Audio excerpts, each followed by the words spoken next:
I don't want you to forget is that your subconscious mind is the captain. Your subconscious mind is dictating, is deciding exactly everything that you are doing.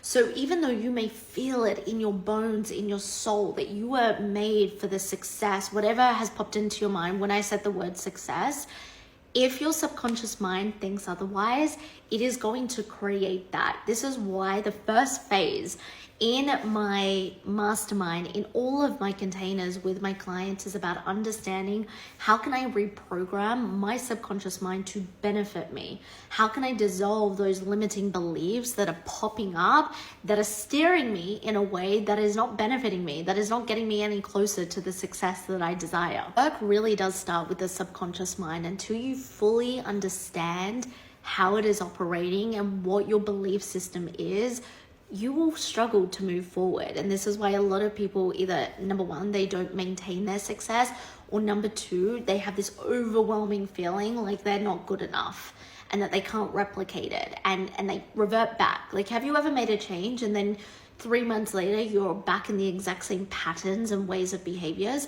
It's because subconsciously you haven't changed anything. So where do we start? I'm going to give you something that I teach all of my clients that's a really practical point where you can begin to get rid of the subconscious thoughts that aren't benefiting you.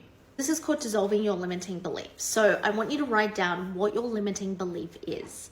I then want you to look at what the exact opposite of that limiting belief is. A little bit of a trick if you're struggling because you actually don't believe the opposite, put it into ChatGPT, put it into any AI and just ask, what is the opposite of this limiting belief? And keep going till you find one that resonates to some degree. I then need you to take that new empowering belief that's the opposite of your limiting belief and seek the evidence in your world, in everything you do, your relationships, social media, the economy, the government, like whatever it is, your neighborhood.